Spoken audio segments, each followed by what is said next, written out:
Привет-привет! Давно не виделись, я бы даже сказал слишком давно. Давайте сразу с новостей. Во-первых, нас голодных уже больше 20 тысяч. Спасибо всем, кто подписался. А тем, кто раздумывает, присоединяйтесь. Бесплатные обеды каждый 6-й понедельник месяца. Во-вторых, ни для кого не секрет, что жизнь всегда вносит свои коррективы, и в любой момент может случиться то, что неминуемо случится. Трудновата мысль, да? На голодный желудок. Давайте сразу к третьему пункту. А он просто ясен. Меня зовут Сергей, вы смотрите канал «Голодный мужчина», и сегодня я вам покажу, как из обычной куриной грудки, магазинной, да-да, той самой, напичканной антибиотиками и еще чем-то, из нее можно приготовить шедевр. Вы видите? Как всегда, помогать мне в этом будет мистер Кот. Мистер Кот. Мистер Нож. И одна довольно стервозная сковородка. Поехали.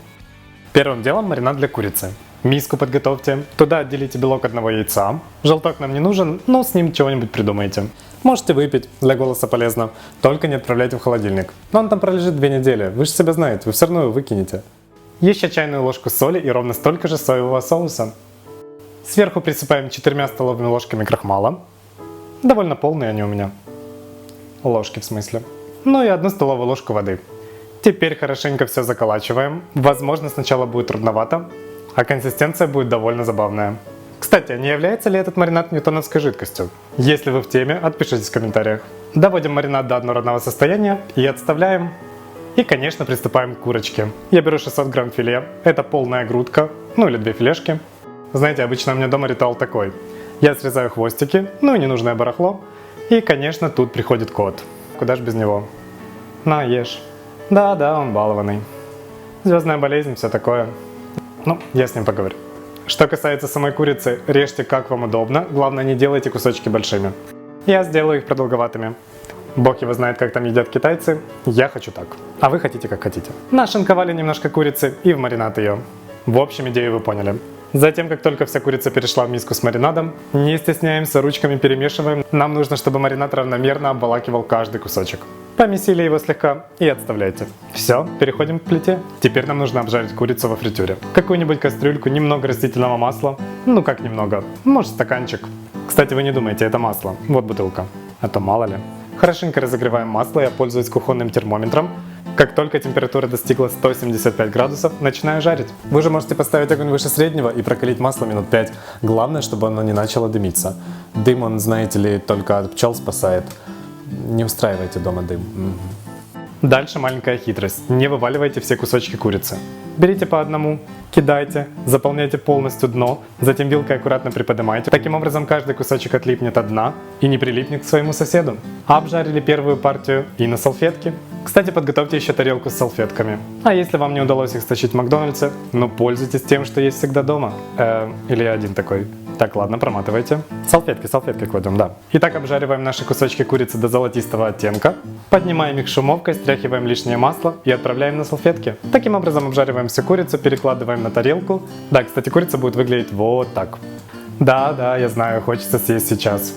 Но чуть-чуть потерпите. Еще буквально минут 15, и вы не пожалеете. 15 минут готовки, я имею в виду, да? Не видео. Угу. Не бойтесь. Так, что у нас по овощам? 2, значит, средние луковицы. Стандартно очищаем и нарезаем мелко-мелко. Можно средне-мелко. Скидываем какую-нибудь миску. На место лука кладем 1 большой сладкий перец, паприку. У нас паприка по-прежнему стоит 1 000 000, но вы можете сделать как я. Перерыть все ящики с салатным перцем зеленым. И наверняка там найдется 1-2 красные перчины. Зачем платить больше? Результат один и тот же. Перец разрезайте вашим любимым способом. Я ставлю нож слегка наискосок и делаю тонкие полоски. Смахиваем перец к луку и переходим к имбирю. Вам понадобится небольшой кусочек, это примерно 40 грамм. Ну, приблизительно как большой палец. На руке. Очищаем и точно так же нарезаем тонкими полосками. Кто боится имбиря, кладите его в 2 раза меньше. Не бойтесь, доминировать он не будет. Имбирь последним отправляем в нашу овощную миску и откладываем ее. Фух, нарезался. Давайте передохнем минутку. Давно приветов не было, вы не находите? Что там у нас на очереди? Японское печенье за 10 минут. Жаль, что вы не смогли его отгадать. Говорите, слишком сложным был постер? Не знаю. Ну, фанаты Гарри Поттера меня поймут. Я должен был что-то сделать, связанное с этим. В преддверии 8-й книги как-никак. Ну а привет сегодня пойдет Виктории Мельниковой, которая больше всех жалуется на сложность загадок, а потом берет и отгадывает. Подошва. Под. О. Шва. Шва. Немецкая свинка. Швайн. 2 буквы убираем. Ничего ж сложного, верно? Может, поэтому Виктория отгадала. В любом случае, ей привет. Дальше возьмем один большой апельсин, покатаем его слегка по столу, чтобы удобно шел сок, и полностью его выжимаем в отдельную мисочку. Я, кстати, люблю мякоть, чего добру пропадать, поэтому ее тоже отправляю в миску. Ну и косточки, конечно, вытяните потом. Теперь нам нужно грамм 400 консервированных ананасов. Конечно, в идеале нужны свежие, ну вы поняли, да? Я взял банку, тут написано 560 грамм. Думаю, мне хватит и половины этого. Кстати, сейчас лето. Вокруг полным-полно персиков. Вы можете использовать их вместо ананасов. Да, я знаю, что это яблоки. Ну, у нас уже не лето. Че, кислое? Кстати, по поводу апельсинового сока. Его нужно ровно 200 мл. У меня столько апельсинов нет, поэтому я еще слегка добавлю сироп с ананасов. Все, пошли последний раз к плите. Сковороду на большой огонь, раскаляем ее хорошенько, в этот раз очень хорошо. А вот мой любимый способ проверять, раскалилась ли она. Пару капель воды, и если они не впитываются, а превращаются в шарики, это оно. Немного растительного масла, ну 2-3 ложки, может 4. Смотрите на глаз в общем. Дадим ему секунд 10 прокалиться. И сразу же скидываем все наши овощи. Начинаем интенсивно трясти сковородой или быстро-быстро перемешивать. По сути, здесь идеально подойдет вок-сковорода. Ну, разумеется, у меня ее нет, поэтому что имеем? Трясем хорошенько, перемешиваем. Наша задача на очень большом огне очень быстро обжарить овощи. Я думаю, 2-3 минуты будет в самый раз. Они как раз зарумянятся, вы это увидите. Дальше убавляем огонь до среднего. Выливаем нашу апельсиново-ананасовую смесь. Быстро перемешиваем. 2 столовые ложки меда еще сюда. И 2, а можно и 1 столовую ложку яблочного уксуса или винного. И последнее, но, наверное, самое важное – кетчуп. Я беру детский, в нем нет красителей и консервантов и бла-бла-бла-бла. Чуть поваляем все это и высыпаем курочку. Она заждалась.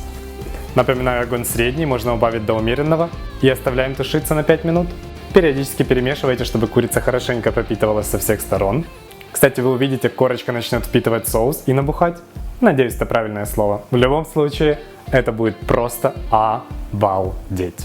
Как видите, это было совсем не сложно. А остатки шикарного ужина можно взять с собой на работу. Пусть там все лопнут от зависти. Особенно, если вы работаете с тетками. Ну да ладно. Черт, до чего же приятно вернуться. Нас с котом давно не было. Надеюсь, вы соскучились так же, как и мы. Ну ладно. Вы пока, детки, усаживайтесь поудобнее, расслабьтесь. А я расскажу вам одну историю. Кот, Свет. Кот. Да, так-то лучше. Так вот, давным-давно в одном маленьком промышленном городке жил мальчик. А кто он и как его зовут, вы догадаетесь сами. Оу. Учился он в 5 Б, а с ним училась девочка. Назовем ее Элли. И как-то раз Элли пригласила своего друга домой. Дети, они смотрели разные ужастики, носились за собаками. Вместе с Элли жила 2 сенбернара. Девочка и девочка. Это был идеальный день. И пока он выбирал, что посмотреть, она готовила на кухне.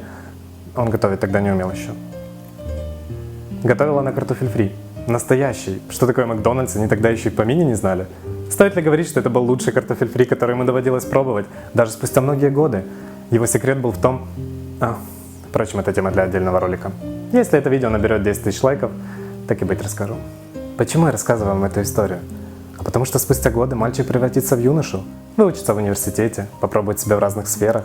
И в какой-то момент, когда он здорово запутается в жизни, ему придет идея выпустить небольшое домашнее шоу, чтобы встряхнуться, понять, куда двигаться дальше. Юноша превратится в мужчину. И каково же будет его удивление, когда однажды на почту ему упадет письмо от Элли. Она напишет буквально следующее.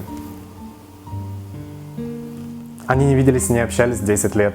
У каждого были амбиции, после школы уехали в разные города. Каждый хотел что-то доказать. Элли проучилась всего год, еще год стажировалась во Франции, затем за успехи в учебе поехала в Китай. Там вышла замуж за немца, живет в Германии, 2 детей, девочка и... Нет, на этот раз мальчик. Знает 6 языков. Угу. А он? Ну, он. У него есть кот. Так к чему я все же это рассказываю? Может быть, для кого-то эта история окажется поучительной. Не бойтесь говорить людям то, что думаете. Не бойтесь действовать. Потому что может статься, что вы съедите самый вкусный картофель фри в своей жизни, а затем 10 лет будете голодными. Пока однажды с вами не поделятся рецептом курицы по-китайски, которая кажется еще вкуснее. Знаете почему? Да потому что мы едим, чтобы жить, а не наоборот. Потому что то, что мы готовим, то, для кого мы это готовим, то, с какими чувствами мы это готовим, вот что важно. Так давайте же творить вместе. А мы с котом вам в этом поможем. Правда, кот? Правда? Не бойся, найдем мы и тебе девушку. Голодному мужчине сегодня как-никак 1 год, а значит и тебе. Может, кто и поздравит. Увидимся. Поздравляю, кот. Нам ровно, кот.